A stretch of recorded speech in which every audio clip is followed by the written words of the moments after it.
Well, hello there, everybody. I hope you guys are doing well today. Welcome out to another edition of the Weekly. Oh, and happy President's Day, too. I'm assuming some of you are off today, taking in a day of rest to honor our presidents. I wish I knew more about President's Day. I probably should know more about President's Day. I just know that it was a day that we had off school growing up. Well, here's the thing. Today's update video, this is your update video for Monday for service for this coming weekend for the 27th of February. And then that's it. That's all we'll have. Okay, short and sweet and to the point. All right, before we jump into the one big thing that I have for today, I want to mention D-Now Weekend that we had this past weekend. Several of you were involved with this, and so, first of all, I would just want to say thank you to everybody who served, whether you served behind the scenes or you served with the students themselves, working in a small group or anything like that. I just thank you guys and really appreciate you taking time and being intentional about pouring into the lives of our students. I think that this is, like I said in last week's video, I think this is really critical, especially for the stage of life that they're in right now, but also where we find ourselves in the history of the church. You know, we find ourselves in a predicament right now that we've been in for at least a generation or two, of a large number of those who grow up in the church, who grow up in Christian homes,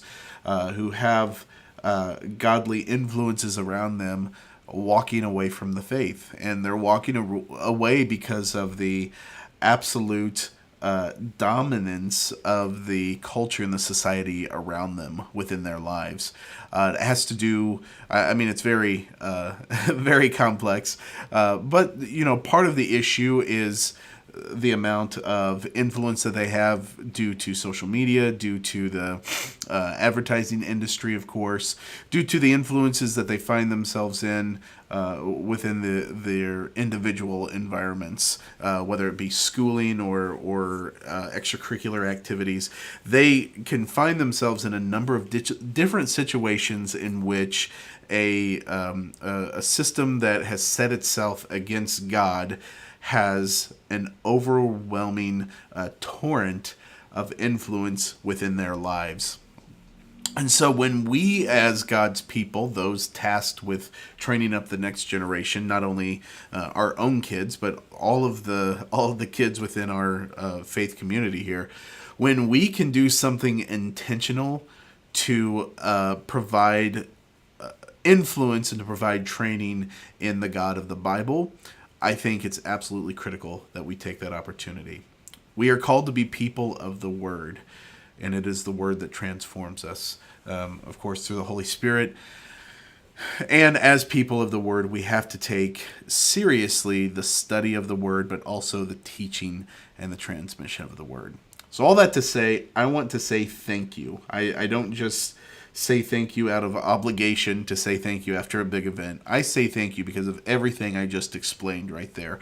This is a burden for all of us that we have to carry, not only for our own children, like I said, but also for all of the children within our community of faith. Okay, so let's go on now today to the one thing that I want to discuss. You know, whenever you participate in an event on a regular basis, and you do an activity over and over and over again, it is very easy to put certain aspects of that activity onto autopilot. This is something that our brains do naturally. Our brains tend to automate and autopilot. I guess those are pretty much the same thing. They tend to automate the things that we do repetitively, so that more energy can be focused toward higher critical thinking and decision making and those types of things.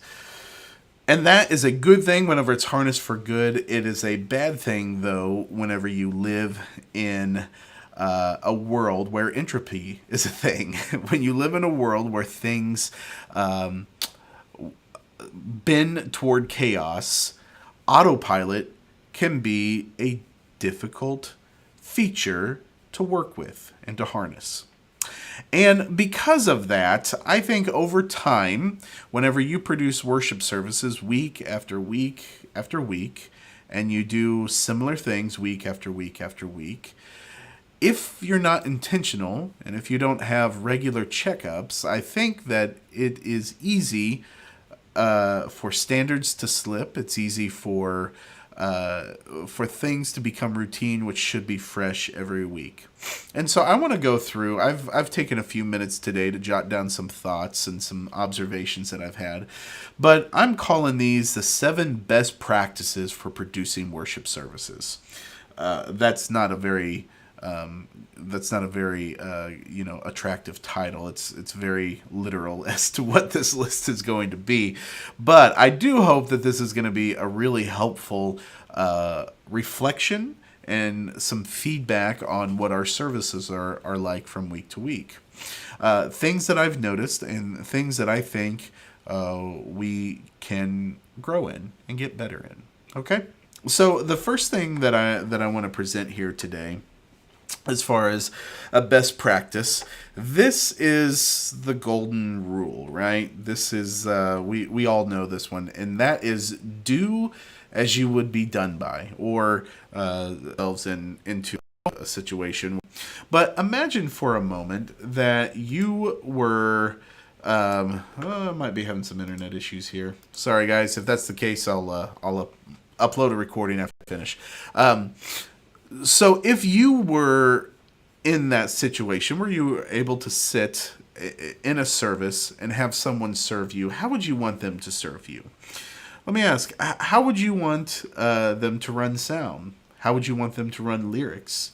How would you want the vocalist to sing the songs or the band to play the songs? How would you want the camera operators to take their shots or the directors to put their shots together? How would you want the stage transitions to look like? I know for me, when I'm sitting in a service, when I go to a service elsewhere, I am acutely attuned to all of those things, as I'm sure most of you are as well, where I'm probably hypercritical of those things. But think about it. You know, if you're sitting in a service and every time someone new gets on stage, if they are 6 words in before their microphone pops on, suddenly and loudly, how does that make you feel? It's very jarring, right? And over time, we can be very forgiving and gracious toward those things. But if it continues to happen and I'm just using this as an example. Also, think about if you are in a service and the pastor is using slides and they are calling for slides that aren't showing up on the screen, or they're showing up 10 seconds later. It can be very distracting, and over time I think the viewer can become irritated by that as well. Think about how, if someone gets up on stage and the lights don't come up to where they can be illuminated and you can see them on stage. So we all know that we don't want to experience services like that. So I think the first best practice is, as you are serving, as you're doing your individual role, think about the fact that if you were a person sitting in on this service, how would you want to be served? And how would you want the you that's serving behind the scenes doing your particular role, how would you want them to serve? How intentional would they be? How focused would they be? How prepared would they be? Think about those things. Okay? And along those lines, best practice number 2, and this is an issue that I think across the board we can get better at. But best practice number 2 is to pack away your devices when you come in for services. This doesn't mean that you have to, put it in a bomb shelter somewhere and turn it off and don't look at it, don't think about it. Don't do anything. That's not what I mean. You can put it in your pocket. You can put it on silent in your pocket. You can put it in a bag. You can do a number of different things with it. But what I'm going to encourage you to do is to not keep your face glued to it. In fact, outside of just critical communication with your family or with the rest of the team, I'm going to even be so bold as to say you do not need a device, a phone or an iPad or a tablet on Sunday morning. Now, of course, the caveat to that is I know there's those of you who read chord charts or who operate certain aspects of your tech equipment from from a device. I get that, totally understand that, and that's well within the realm. What I don't want to see, especially those of you running tech behind the scenes, I don't want to see you on social media scrolling news feeds, being otherwise engaged in your device when you should be engaged in the service. I know that we have missed slides on stage because of this practice. I know that we have missed audio cues because of this practice, and lighting cues and video cues.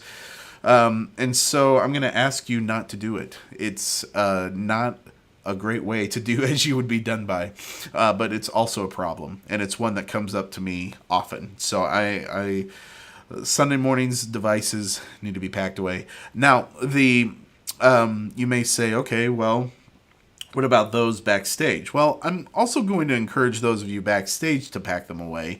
There is a crucial cue that we all have to hit at the very end of the service, which can often be missed when we're on our devices. But the other thing is that time on Sunday morning when we come in and we're all together, you've got, let's see here, there's 168 hours in a week, and you're here. If you're here every weekend, you're here for about 5 hours. So there's 163 hours that you can scroll feeds and all of that stuff throughout the week. For those 5 hours on Sunday morning, I want us to make those intentional. So even if it's not an issue of distraction, I want you to be interacting with one another face to face, having conversations, building relationships, getting to know people you don't know, being the church, encouraging one another, struggling with those who are struggling, hurting with those who are hurting, celebrating with those who are celebrating. That is time for us to be the church together. We're not on a gig, so to speak. We are family, and we're here to be family, and not, just like in your actual family, if it's healthy, we're not all sitting on our devices on the couch. We should be communicating with one another, should be having conversation with one another. So I'm going to encourage you to pack those away, put them away, have some face-to-face conversations on Sunday morning. Be engaged with one another, be engaged with the congregation, be engaged with how you're serving. I know there's some positions where you're just on every single moment of the morning that you're there. That's okay. You're tough. You can handle it. You can be away from your phone for a few hours while we serve our people well, and while we enrich our own souls. Okay, best practice number 3, just moving right along here, is, here we go. Best practice number 3 is to know the service plan. Know the service plan. And I'm going to encourage you to know the service plan before you arrive on Sunday mornings. This can be as simple as taking a look at the plan for the morning before you walk out the door.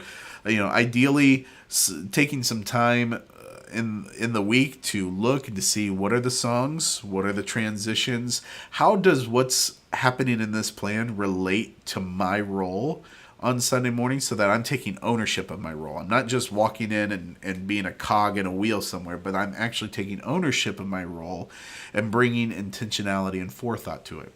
That may generate some good questions that you'll want to bring up when we do our production meeting, or something you may want to text me throughout the week. I'm so very open to questions that you guys may have during the week, and things that I can help with, or additional information that I can provide that's not in Planning Center. I am so very open to that.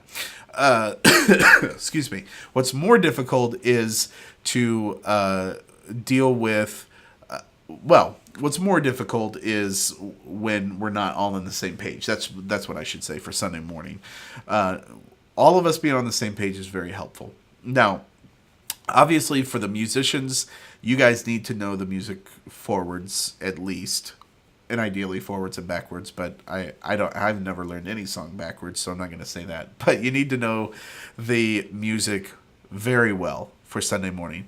Those of you who are not actually, producing the music aspect, it is still helpful for you to listen through the songs at least once, so you know what we're doing. You know where the entrances are. You know how things exit. We have, I post rehearsal tracks so that you guys know what's going on. I also post song sequences. We post so many resources that help you be ready for service on Sunday morning.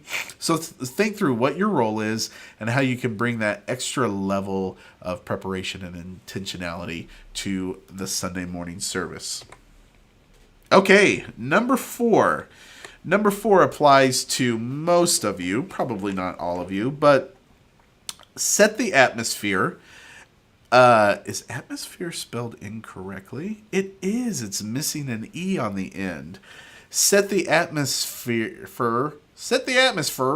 with music and visuals. What this means is being really intentional about the fact that whenever outside of rehearsal, outside of the actual service happening, excuse me, we need to be intentional about what is happening in that space. So, for example, when the band's done rehearsing, whenever we're not in a service, there should be house music playing. There should not be any dead air in the house, and we need to think through that and make sure that we have a plan for, all right, as soon as this ends, I'm going to have this song queued up and we're going to go right into it, so that there's no dead air and we continue, with a well-produced, professional atmosphere. Now, I will say I need to do some work as far as the music that we're playing. I'm sure you all have heard the very milquetoast type of music that plays in the background. And the reason for that, I'm sure I've probably explained this to most of you by now. The reason for that is the types of licenses that are available for streaming pre-recorded music online. There really isn't any mechanical license available to stream, pre-recorded music that has copyrighted material in it. So we have to use royalty-free music, and I, source it from the best places that I can. But it makes for, like I said, kind of very generic, very vanilla streaming music or instrumental music that you would hear, maybe in an elevator. I'm working on that. I'm thinking through how we can do it. There's one easy way is to have more folks help with the online stream. I mean, that's the big thing is we don't have volunteers who actually serve in the area of the online stream, so we can't play 2 different playlists of music. We have to play one in the house and one for the stream. But that's a good way that we can solve that problem, is to play the royalty-free music. All of that to say, making sure that something is playing is a good first start. And then as we go on here, we'll work on making sure that music matches really well everything that's happening for the morning. I would like to get to a point where we could create, custom playlists for what the subject is going to be of the message that morning. We already do that with the music set. We are very intentional about how we plan those songs. So that extra level of intentionality would just make my perfectionistic tendencies sing and giggle, probably, if that's even possible. Okay, and now as far as the visuals are concerned, this happens quite often on Sunday morning where we will finish rehearsal or we'll be in between services and not have announcement slides running, or we'll just be stuck on a random shot from the camera. But being intentional about making sure that the announcement slides are rolling in between when the house music is going, that's very important. And also camera, making sure that we are on full tech and not just a downstream key is really important for that as well. That way you don't get the slides where you can see like through the font and you can see, somebody like walking around on stage or whatever. Those are important things that we need to be attuned to for Sunday morning services. Okay? And the fifth thing today is really, it kind of goes along with this. It's a similar, they're cousins, okay, as far as these 4 and 5. Enter the stage intentionally. And I would say leave the stage intentionally as well. But these are two really important things. I've mentioned this a lot over the years as far as how we get on and off stage and what happens on stage when there are people in the house. The main thing is that I don't want us to mill around on stage in between services or between rehearsal and the service.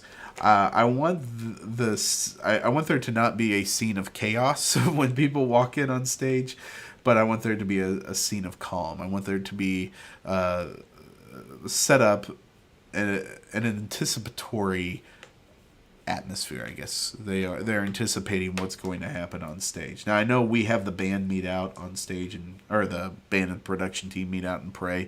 I think that's important. We do that for a very practical reason, and that's there are no other places for us to meet right now. There are small groups in all of these other places. But excuse me. We also do that because I think it sends a message to the congregation that we are being very intentional about how we put together our services, that we take time to pray, that we are intentional about communication. So I think it's a good visual for our congregation.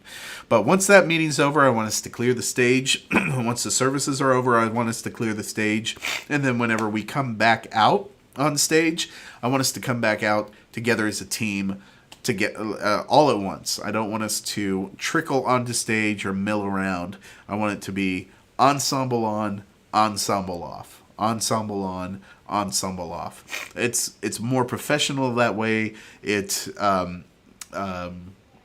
communicates intentionality and organization, forethought, all of those types of things. So that's something that I want us to work on. Okay, the next to last here. This I mentioned on Sunday morning, but something that I think we can get better with, I'll get better with, and that is participation in the service. Now, those of you who are working behind the scenes, this one's more difficult for you because there are no lulls in your service. There's always something going on in what you're doing. And so I understand that this is a harder one for you to abide by. But those of you who are serving in the band and in other positions, this one is very easy for you to make happen, and one that I want to strongly encourage you to make happen, and that is pick a service and experience the entire service. So yeah, you're still, serving on stage, but then you can come off stage and you can sit up front in one of the, near one of the backstage doors and listen to the sermon, sit with your family. That's a really critical aspect of discipleship that we don't really think of. We don't take seriously enough, I don't think. But that is just the practice of sitting, you and all the members of your household, in a worship service and worshiping together. That's absolutely critical. It is not optional. It's a command in Scripture that we not forsake the meeting together. And back to how I opened up today with the talking about D-Now and why it's important and all the influences that happen within our students' lives.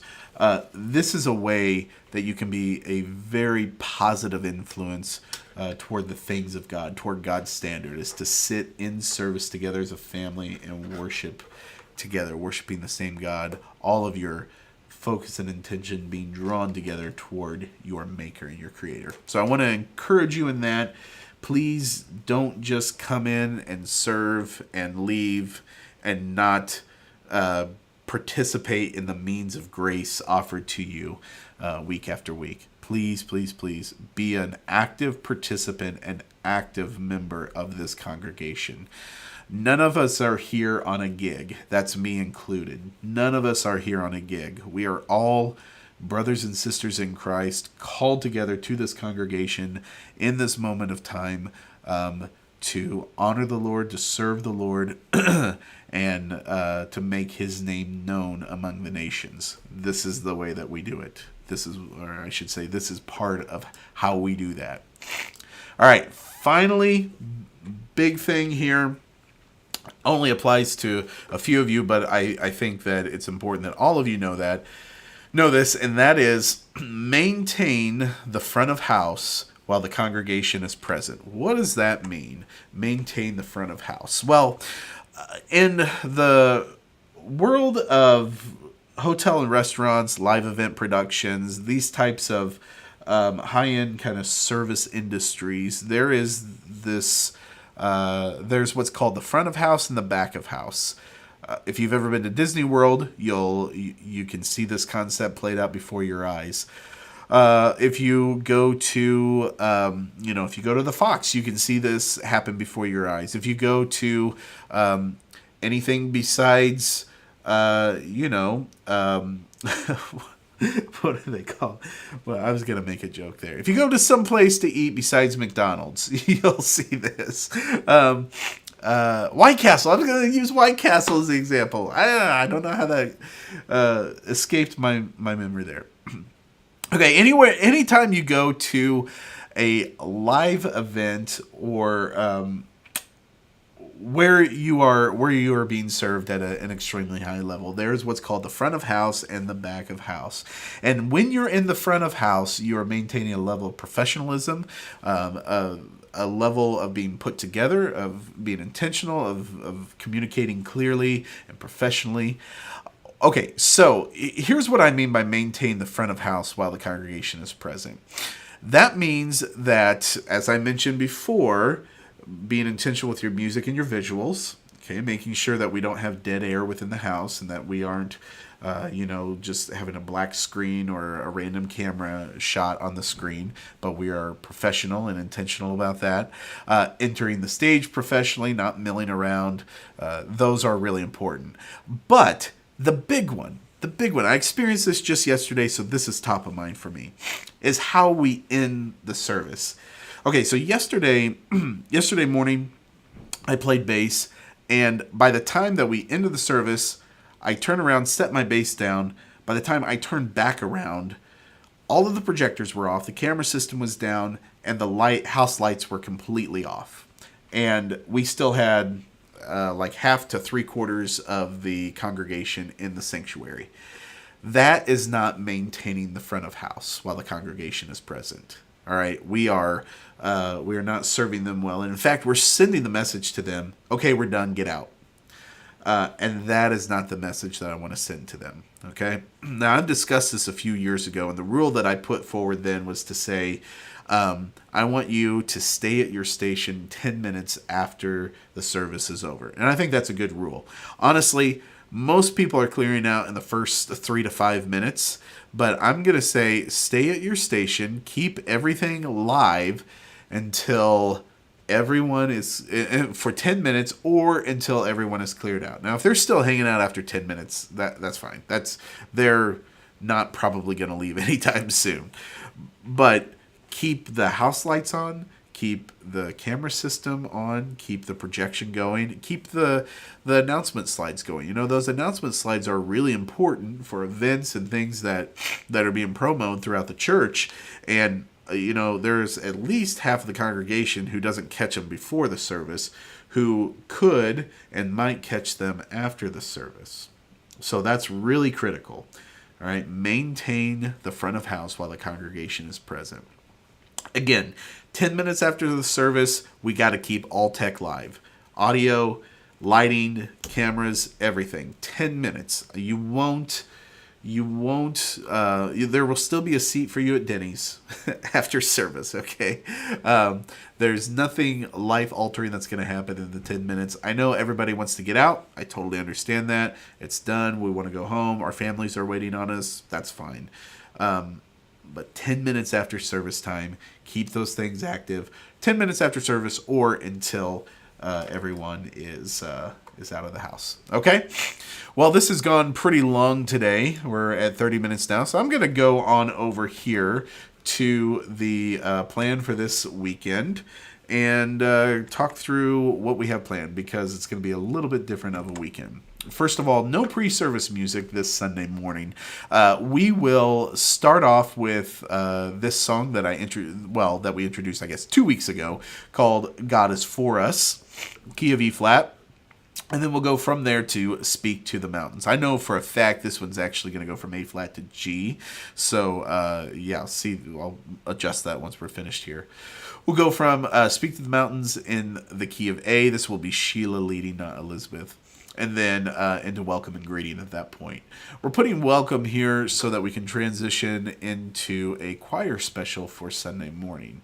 Now, this choir special is a song called "I Have Been Redeemed," and this is one that you're really going to need to put some work in on this week. So it starts off in E flat, it goes to G, and I'm going to pull up here the chart that you're going to want to look at, because I think that'll be helpful. So make sure you're looking at this chart right here that says "I have been redeemed," and it's called rhythm. I have been redeemed, rhythm. That's where you're going to want to look. You can see a breakdown of each measure, and as far as the chord changes are concerned there. Let me just say, some of these passing changes, if you can't grab all of those, that's okay. Hit the downbeats, okay? Hit the downbeats. So E flat, E flat, A flat, E flat. Just make sure you're hitting the downbeats, even if you can't grab all of the passing chord changes there. If you have questions about that or what you should be playing, do feel free to reach out to me there. But that's an important one. Make sure you give a lot of focus and attention to "Since I Have Been Redeemed." Okay, and then we are back in our series, Walking with Jesus, so we'll have that bumper into the message. And then after the service, we're going to have the congregation fill out prayer cards, because next Sunday, March 6th, is going to be a prayer Sunday. But we'll do this song here by the Belonging Co. They did this with Lauren Daigle about 5 years ago. It's called "Peace Be Still." We've done it here a few times, but it may still be a fairly new one for some of you. So have a listen to that, and come ready to lead that on the Sunday morning. Okay, everybody, that's everything I have. I know this has been kind of a long one today, but I just wanted to take a time to share my thoughts. I think that's important from time to time, to not just communicate activities, but to communicate ideas and thoughts and things that can make us better as a team. I hope you guys have a great week. I will see you next Sunday morning. Take care, everybody.